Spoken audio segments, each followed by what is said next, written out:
Fala, meus queridos alunos dos 9 anos A e B, Colégio Coração de Jesus. Professor André Martins grava nessa videoaula para vocês.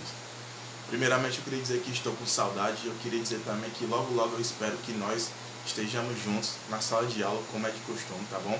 Mas enquanto isso, visando a segurança de vocês e a nossa, vamos dar continuidade aqui às nossas aulas de forma EAD, Educação à Distância, certo?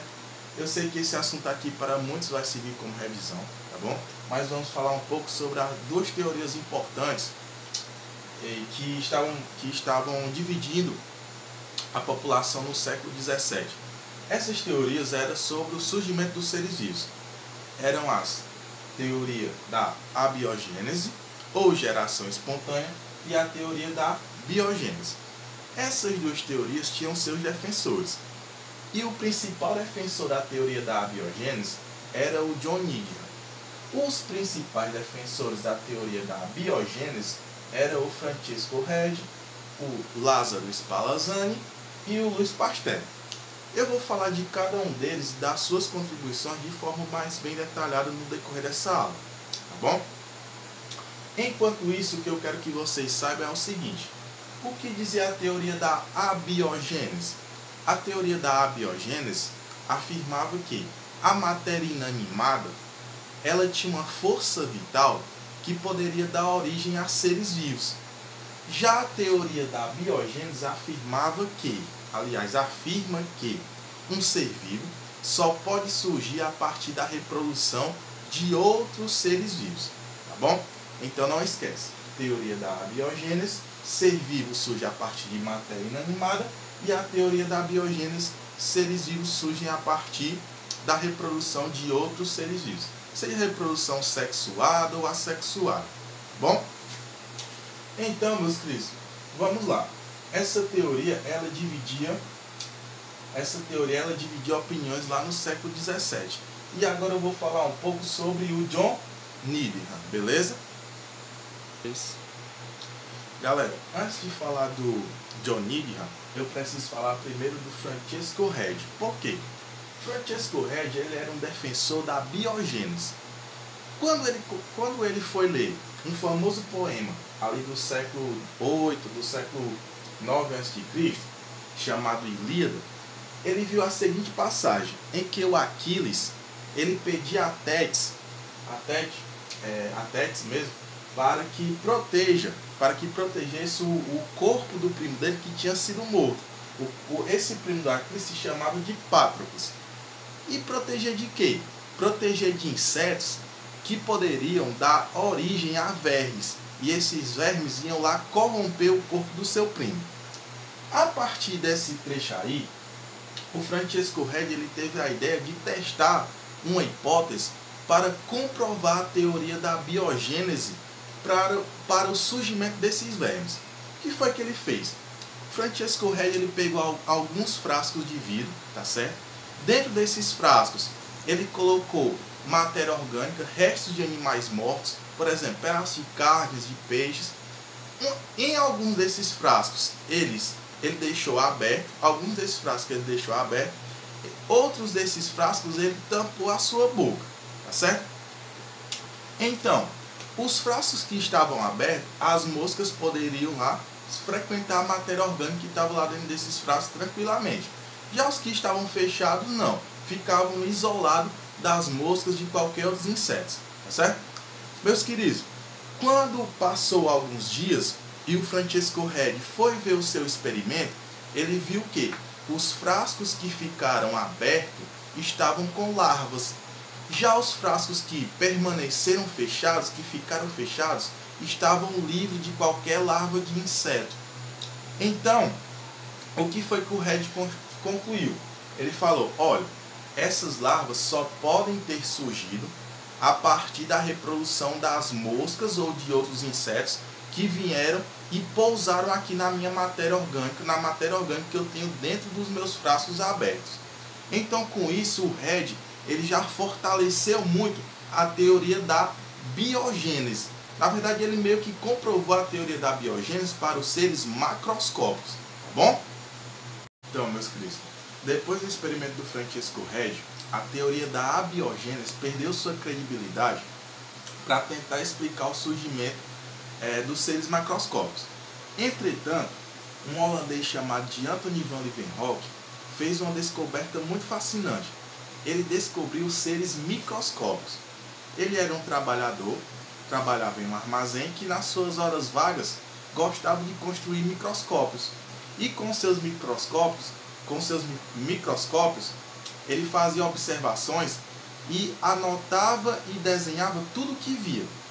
Então, com a descoberta desses seres, algumas pessoas acreditavam que eles surgiam por abiogênese e outras acreditavam que eles surgiam por biogênese. O John Needham era um defensor da abiogênese para o surgimento dos seres microscópicos. Ele fez um experimento para tentar comprovar a sua hipótese. O que foi que ele fez?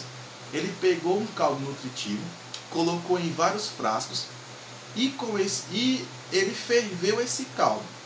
Depois de ferver esse caldo por 30 minutos, ele vedou a boca desses frascos com uma rolha. Então o que é que ele esperava? Com a fervura, ele queria matar os seres microscópicos que estavam já presentes nesse caldo.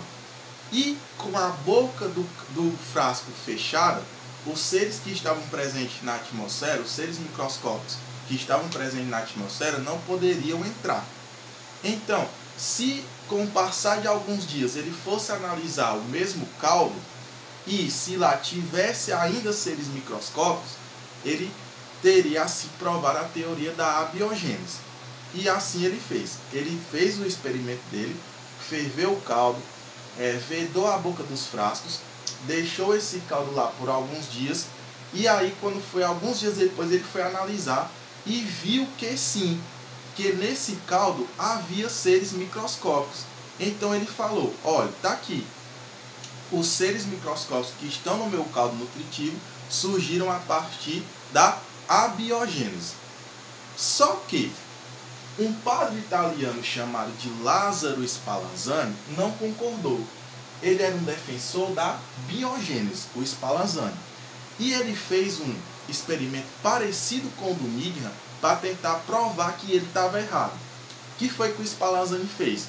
Ele pegou o mesmo caldo nutritivo, colocou dentro de frascos, ferveu esse caldo por mais de 30 minutos e vedou a boca desses frascos com uma vedação do tipo hermética, ou seja, fechado completamente, utilizando fogo. Ele deixou lá esses frascos por alguns dias. Quando ele foi analisar o caldo que estava dentro dos frascos, ele viu que não tinha ser microscópico nenhum. Então ele falou para o Needham, olha, ou foi a sua fervura, ou foi a sua vedação que não foi capaz de impedir que os seres microscópicos chegassem ali no caldo que você preparou. Já o meu está completamente livre de seres microscópicos. Então, o Needham, insatisfeito, alegou que o caldo do Spallanzani, por ter sido fervido por muito tempo, perdeu a força vital. O Spallanzani, para provar que não, quebrou ali a boca dos seus frascos, deixou o caldo nutritivo que estava dentro dos seus frascos expostos ao ar atmosférico, né? E quando passou algumas horas, os seres microscópicos estavam presentes nesse caldo também. Aí o Spallanzani disse, está aqui, o meu caldo continua com a força vital de sempre. O Needham, ainda insatisfeito, disse assim, não, o que acontece é que quando você deixou o seu caldo nutritivo em contato com o ar atmosférico, ele recuperou a força vital. Só que, a partir daí, ninguém conseguiu provar quem estava certo e quem estava errado.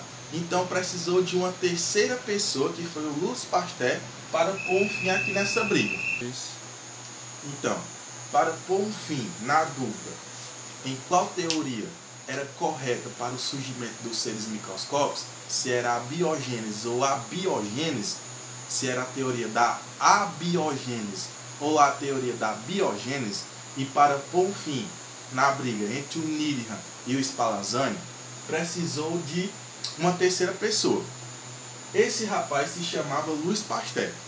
Em 1960, ele soube que a Academia Francesa de Ciências estava dando uma bolsa em dinheiro, ou seja, estava dando ali um dinheiro para quem descobrisse de forma definitiva qual teoria se aplicava para o surgimento dos seres microscópicos.